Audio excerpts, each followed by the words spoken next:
classe inversée, l'importance des vidéos. Donc les vidéos, elles sont devenues de plus en plus faciles à lire et même à créer. Et c'est ce qui permet en fait la classe inversée.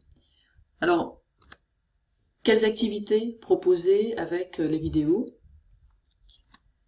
La théorie, bien sûr, et c'est un peu le principe fondamental de la classe inversée, c'est que la théorie va être mise sous forme de vidéos disponibles à la maison pour les élèves, ce qui libère le temps en classe pour faire autre chose. Mais ça peut être aussi des compléments de cours ou une ouverture pour aller plus loin. Typiquement en mathématiques, par exemple, on pourra proposer une vidéo sur l'histoire des mathématiques. Pour les corrections, et là je trouve que ça a presque encore plus de sens que pour la théorie, parce qu'on sait que quand on corrige en classe entière devant tous les élèves, ça n'intéresse pas tous les élèves. Il y a des élèves qui n'ont pas besoin de voir cette correction, il y en a qui auraient besoin de la voir plusieurs fois, il y en a qui auraient besoin de mettre en pause, et c'est exactement ce qu'ils peuvent faire avec une vidéo. Donc ça permet une différenciation qui est très adéquate pour les corrections.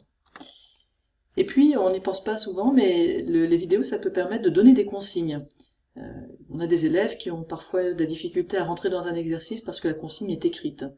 Alors, on peut leur donner à l'oral, hein, c'est souvent ce qu'on fait, mais l'intérêt de la proposer sous un format vidéo, c'est qu'en plus, ils peuvent la revoir, hein, cette consigne qui a été donnée en plus à l'oral. Dans quel contexte? Bien sûr, à la maison, c'est le principe de la classe inversée.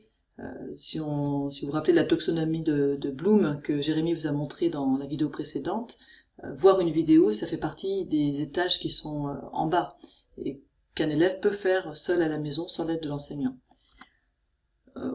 Faut pas se priver quand même de continuer à montrer des vidéos en classe parce que ça diversifie l'enseignement, parce que parfois un support visuel est beaucoup plus explicite que des explications orales.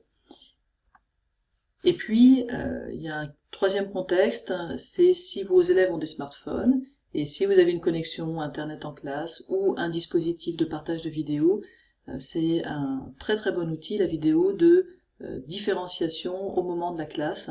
Vous pouvez proposer des vidéos, donc une petite liste de vidéos que les élèves peuvent regarder à leur propre rythme et selon leurs besoins. Par exemple, la correction d'un exercice qu'ils ne regarderont que s'ils n'ont pas réussi l'exercice.